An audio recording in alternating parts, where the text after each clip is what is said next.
Bismillahirrahmanirrahim. Assalamualaikum warahmatullahi wabarakatuh.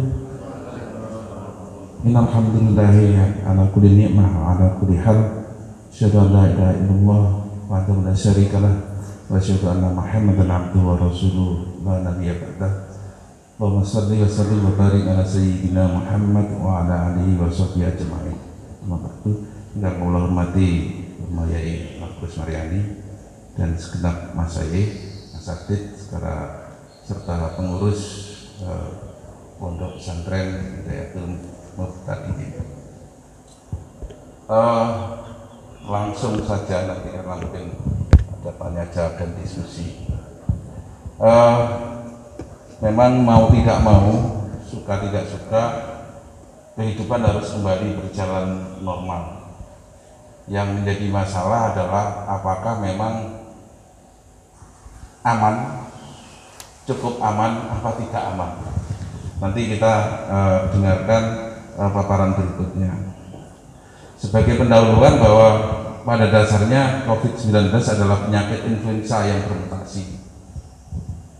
Jadi ini sebenarnya ya virus influenza.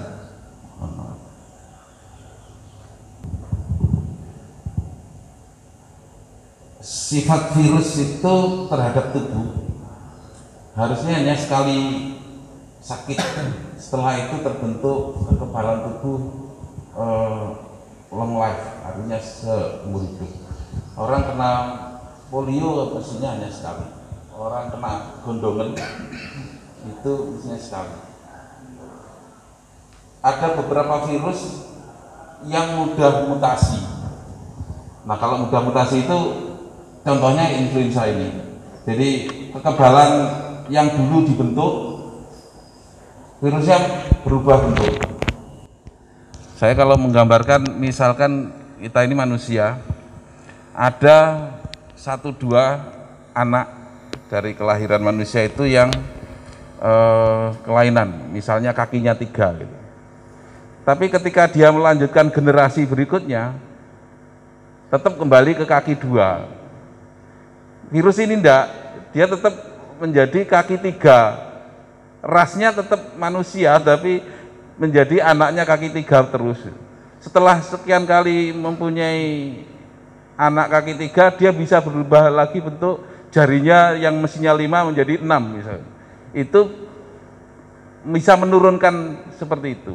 Kalau kita tetap kembali, misalkan cacat, bibirnya sumbing, nanti mempunyai anak kembali lagi bibirnya genep lagi. Nah virus ini ciptaan Allah yang luar biasa, ada terutama yang corona ini mudah sekali berubah bentuk.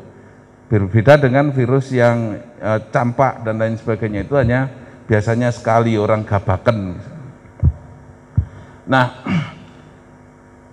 penularannya sangat masif itu artinya mudah. Dalam 2 bulan sudah hampir 200, sekarang sudah 220 lebih negara kena, padahal dia tidak punya sayap, tidak punya alat untuk berjalan jauh. Nah, masalahnya host dan vektornya adalah manusia. Virus DHF itu hostnya manusia, vektornya nyamuk. Kalau ini hostnya yang menjadi tempat ini manusia, yang memberi penularan manusia gitu. Walaupun dulu sebelum mutasi dia katanya dulu di Wuhan itu dari kelelawar, tapi setelah jadi masuk ke manusia dia bisa berubah bentuk dan menularkan ke manusia. Jadi hostnya manusia, vektornya manusia, sehingga yang menjadi sumber penular itu ya sesama manusia. Kalau DHF pokok nyamuknya dihilangkan, manusia tidak bisa kena. Kemudian pandemi menyebar dengan cepat. Angka kematiannya di seluruh dunia bervariasi, ada yang antara 2 sampai 7%. Lah, perang melawan COVID ini ada 2 mazhab. Nanti kita menganut mazhab yang mana, ada konsekuensi berikutnya. Nah, herd immunity karena dia fahamnya adalah orang itu harus kena supaya kebal, maka ya orang dibiarkan aja sakarep-karepmu gitu. Hingga dia menganggap bahwa ini peristiwa alam biasa. seperti loro flu, loro tipes, loro apapun, ini ya dianggap biasa. Kemudian biar terbentuk kekebalan, bisa kekebalan alami atau vaksin. Nah sekarang vaksinnya yang masalahnya belum ada. Kemudian kalau yang mencegah penularan ya kontak itu akan sumber penularan itu akan dibatasi semaksimal mungkin. Kemudian tidak perlu upaya apapun kecuali mengurangi laju. Jadi supaya rumah sakit atau mampu orangnya dientet-entet lorone istilahnya Jawa. Lek loro aja bareng dientet-entet dengan cara PSBB ini. Jadi dibatasi sedikit tapi masih sebagian boleh bergerak. Jadi dia dibiarkan tertular tapi ojo bareng sak negara kena kabeh gitu. Jadi tujuannya terjadi penularan total tapi terkendali dalam jumlah. Nah ini kalau herd immunity itu yaitu prinsipnya orang biar terbentuk kekebalan dengan mendapatkan vaksin atau dia terkena. Kalau yang ini untuk melawan virus, pokok saya kena, saya tidak menularkan orang lain, virus yang akan di saya itu akan mati oleh kekebalan yang dibentuk oleh tubuh saya, sehingga virus ini punah. Kalau saya sendiri diam, orang-orang diam, virus ini tidak menular, dia punah sendiri. Ini dua mazhab itu yang nanti akan mempengaruhi. Nah kayaknya Indonesia dan kita semuanya akan kayak Islam Nusantara, berada di tengah-tengah antara herd juga antara total. Jadi yo ketularan nek iso yo gak ono gejala, nek iso yo gak bareng-bareng dan lain sebagainya. Nah ini kalau pakai yang total lockdown, jadi yang kena COVID itu tidak boleh berhubungan dengan yang non COVID, dibatasi semaksimal mungkin. Ada beberapa negara yang berhasil menerapkan ini. Negara Singapura itu bisa menerapkan ini karena masyarakatnya sudah patuh. Sementara kita ini dan beberapa negara Eropa tidak berhasil melakukan ini karena kepatuhannya rendah, sehingga tetap terjadi penularan. Nah WHO sudah menegaskan bahwa vaksin itu tersedianya masih sekitar 2021, artinya kalau kita mengandalkan kekebalan tadi dari vaksin kayaknya lama. Maka kalau kita menganut mazhab herd immunity, kekebalan yang kita dapat ya tertular. Nah apakah itu cukup aman? Nanti ada datanya di Tulungagung bagaimana. Berapa lama COVID berlangsung? Ya wallahu a'lam, karena ini ciptaan Allah, apakah sama Allah akan diteruskan apa bagaimana, tapi menurut perhitungan para ahli bahwa butuh waktu lama untuk benar-benar berlalu, dan kayaknya untuk menunggu virus ini punah juga agak lama.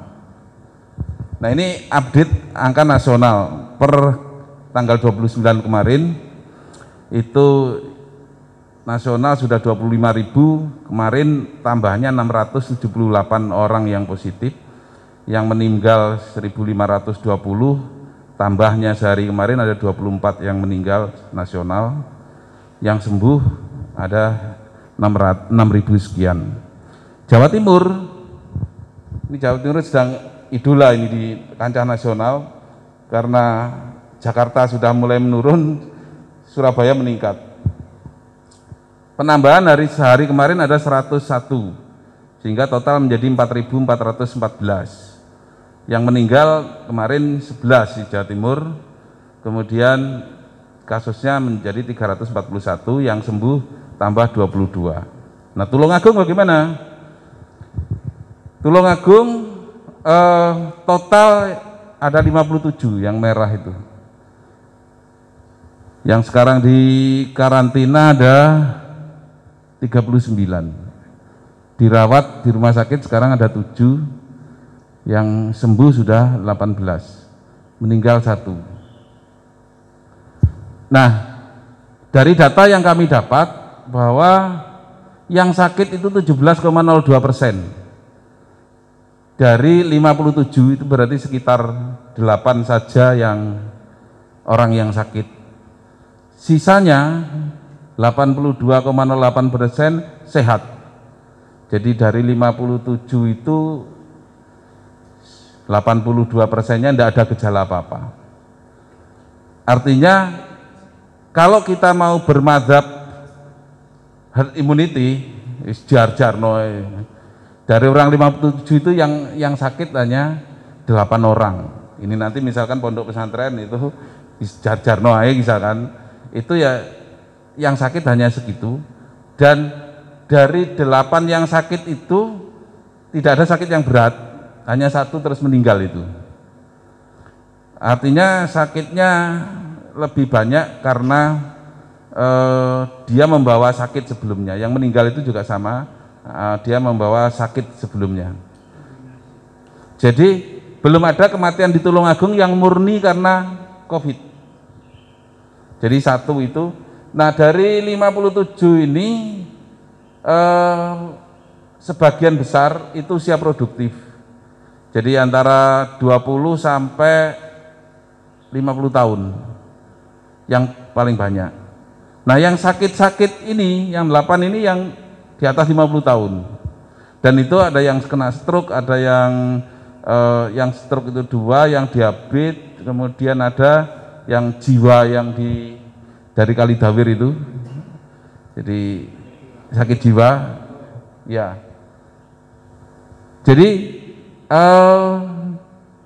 nah angka kematian yang seperti ini 1,75% ini, itu kalau dibanding penyakit-penyakit yang lain termasuk penyakit influenza biasa, itu angkanya juga seperti ini sebenarnya, hampir sama. DBD itu angka kematiannya sekitar 3%, lebih untuk Tulungagung, karena kalau nasional angka kematiannya masih sekitar 6%. Kalau untuk Tulungagung itu angka kematiannya 1, ini. Kalau untuk TBC itu sekitar 20 sekian persen. Untuk jantung malah sekitar 30%. Artinya kalau tadi yang punya anggapan herd immunity tadi, yang punya paham herd immunity, menganggap peristiwa alam biasa dengan angka kematian yang seperti itu masuk akal untuk Tulungagung.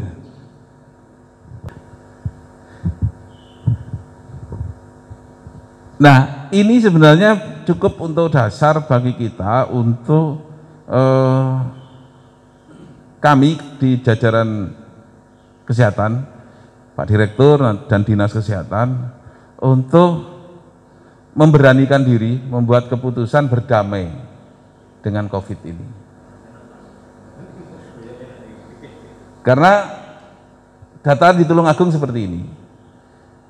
Cuma tetap kita tidak boleh sombong, artinya kalau ini nanti dibuka tetap harus dengan monitoring, ya, supaya kita nanti tidak terlambat mengambil sikap ketika memang terjadi sesuatu yang di luar kontrol. Karena ini data ini sudah diambil mulai bulan Februari sampai sekarang, sudah hampir 3 bulan.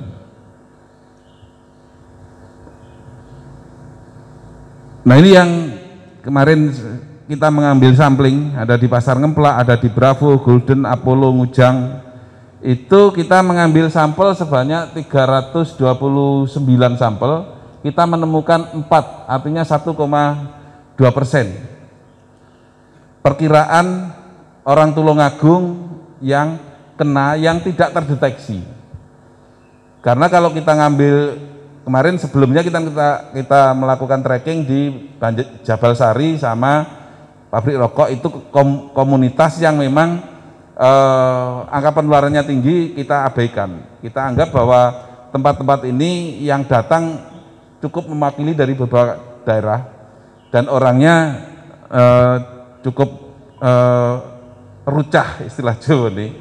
Nah ini kita menemukan 4 orang atau 1,2%. Kalau diasumsi penduduk Tulungagung 1,2, itu saat tanggal 19 itu ada 14.400 orang.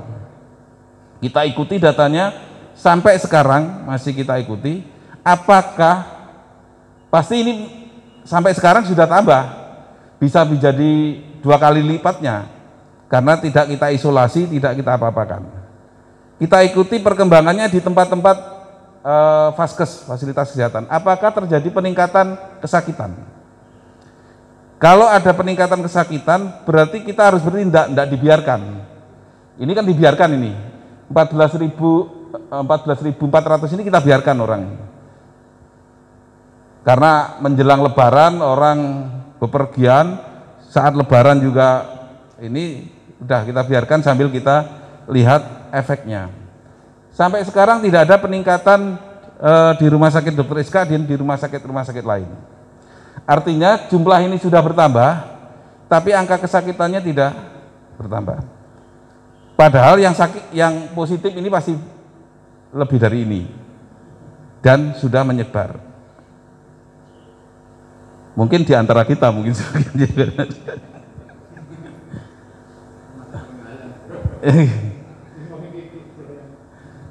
Nah, ini yang terjadi di pelayanan Dr. Iska, semuanya turun.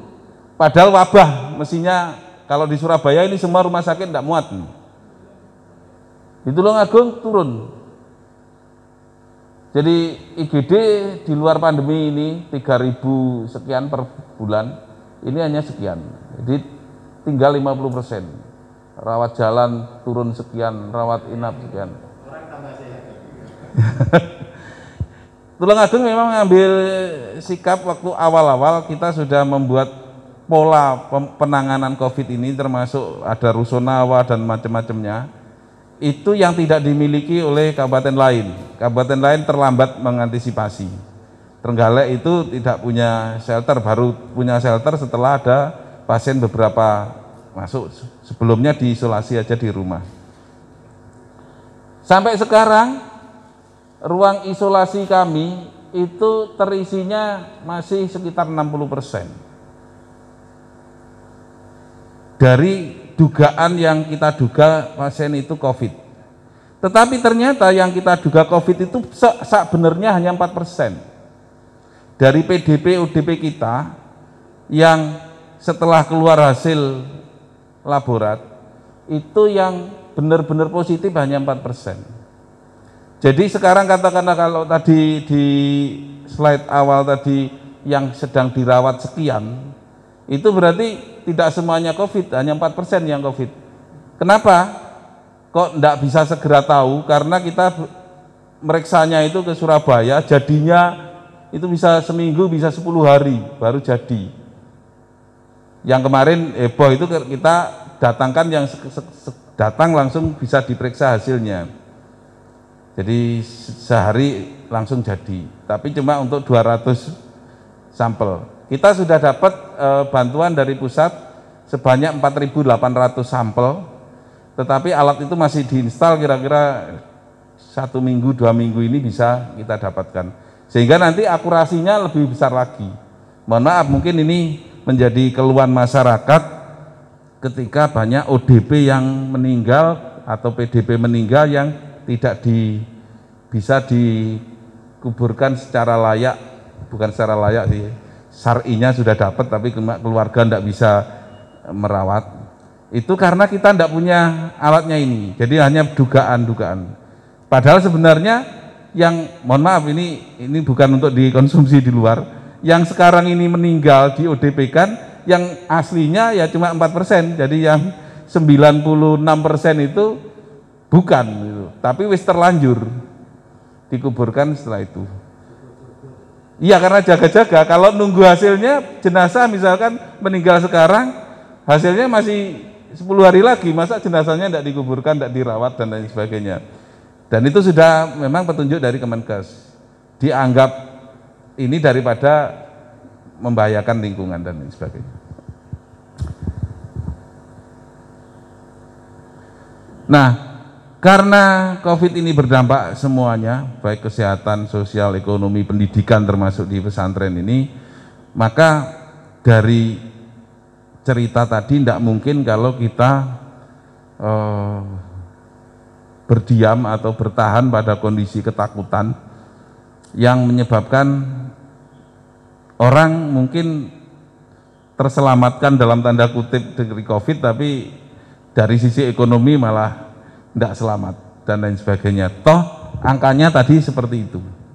Sehingga tadi ini belum menjadi keputusan gugus tugas Kabupaten Tulungagung, masih kita pelajari di jajaran kesehatan bahwa kita mulai mensosialisasikan berdamai dengan COVID ini. Kalau Pak Supri menyatakan berdansa dengan COVID, saya tidak biasa dansa.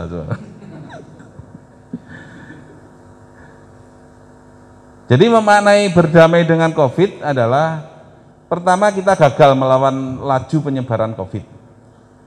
Dan COVID ini akan bertahan lama adanya. Nah, vaksinnya juga belum ada.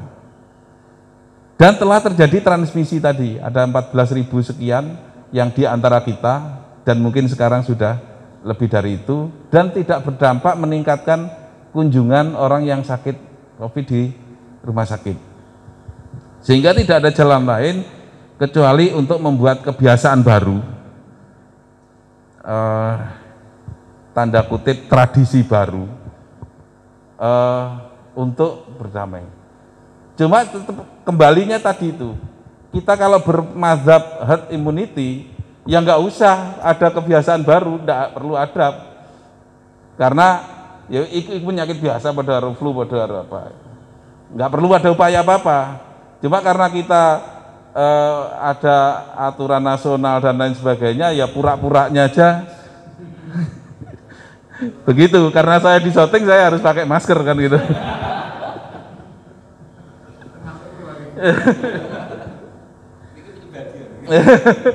Jadi kalau kita bermadzhab herd immunity, orang itu memang harus kena supaya kebal. Ada timbul kekebalan, tadi ada imun M, ada imun G tadi itu. Nah, upaya-upaya yang kita lakukan itu kalau kita mengambil mazhab yang sana atau di tengah-tengah itu. Yang saya akan paparkan apa persiapan kita itu adalah kalau kita bukan mengambil mazhab yang herd immunity. Jadi pilihannya sebenarnya bagaimana pesantren beradaptasi dengan kondisi normal yang baru, itu tergantung dari mazhab yang diyakini tadi. Kalau herd immunity untuk Tulungagung sebenarnya cukup aman, karena tadi angkanya seperti itu. Tapi untuk daerah lain belum tentu sama. Surabaya tidak mungkin seperti ini terus orang dibiarkan, wong itu aja sudah kewalahan rumah sakit, bisa kelekaran di tempat-tempat ini. Nah itu tujuannya pengendalian dengan pembatasan itu mengendalikan jumlah saja. Nah, 3 faktor untuk membuat supaya upaya kita itu harusnya bagaimana? Ada host, ada agent, ada environment. Host itu orang yang terpapar, agentnya itu virusnya, kemudian environment itu lingkungan. Kalau serangan dari agen itu begitu dahsyat, virusnya jumlahnya banyak, menular sekali, apa yang dilakukan untuk membuat keseimbangan? Ya ininya yang digeser ke sini biar tidak jomplang. Artinya budayanya yang digeser, perilaku kita yang digeser. Jadi kalau kita tidak pada posisi herd immunity, supaya karena ini sedang ada virus banyak, supaya tidak kondisi ini tetap imbang, ininya yang digeser gini supaya tidak jomplang. Yang digeser itu apanya? Kondisi lingkungan, kebersihan. Kalau yang pemerintah ada physical, social distancing dan lain sebagainya, itu dalam rangka ini menggeser ke sini biar tidak jomplang. Dalam kondisi normal selalu ada penyakit, selalu ada orang yang sehat, supaya kondisi seimbang terus.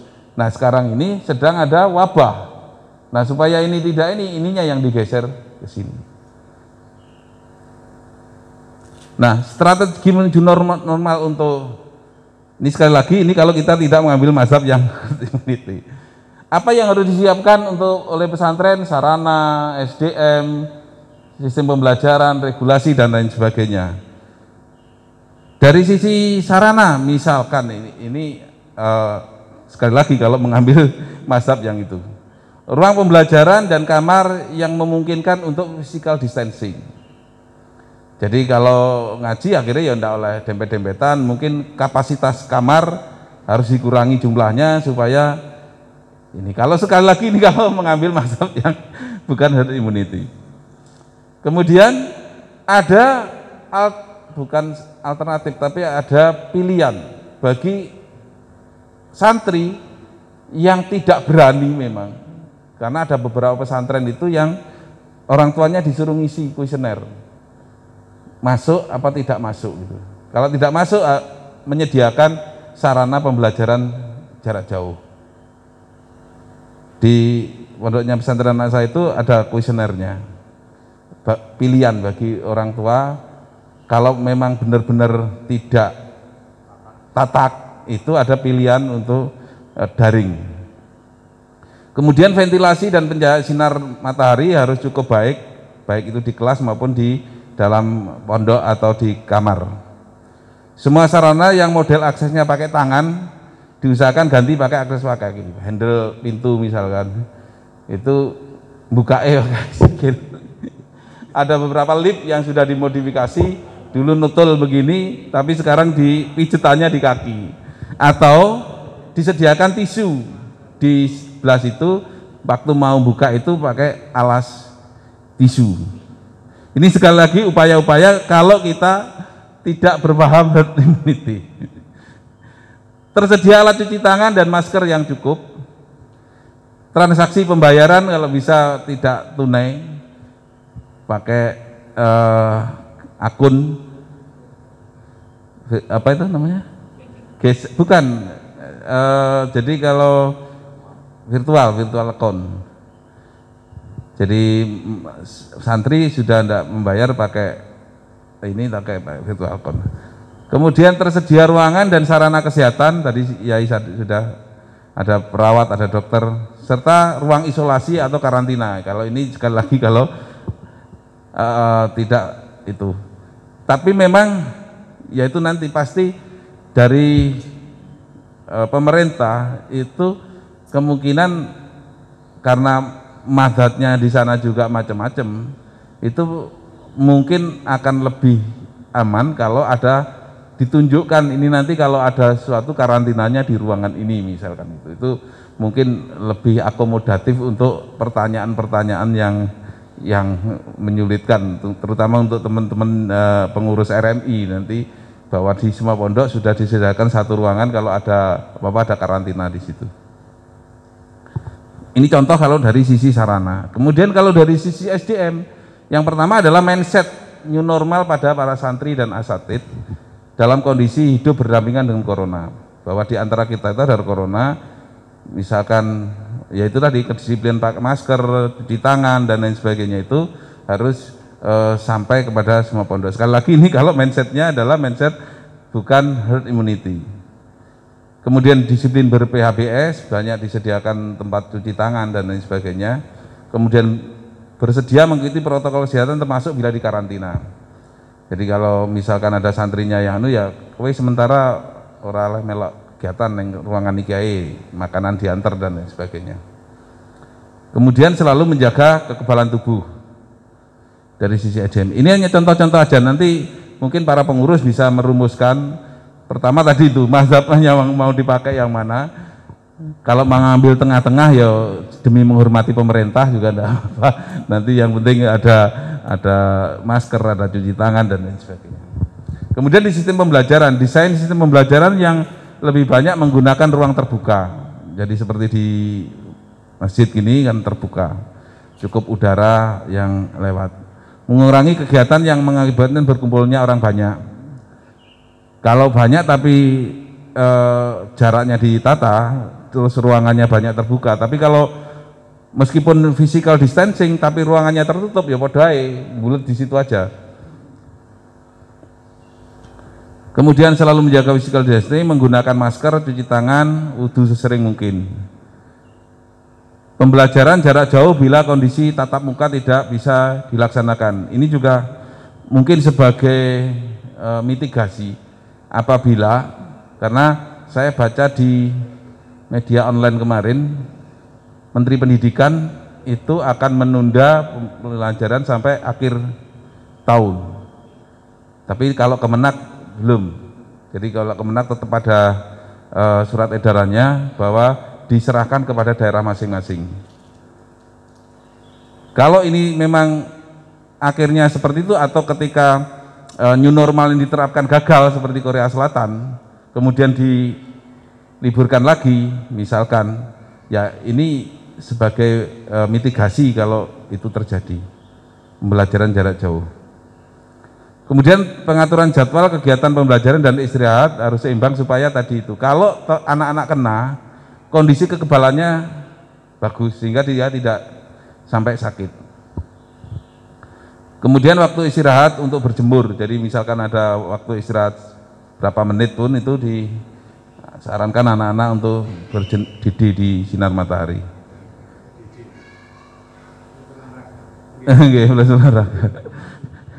Nyapu, cocok.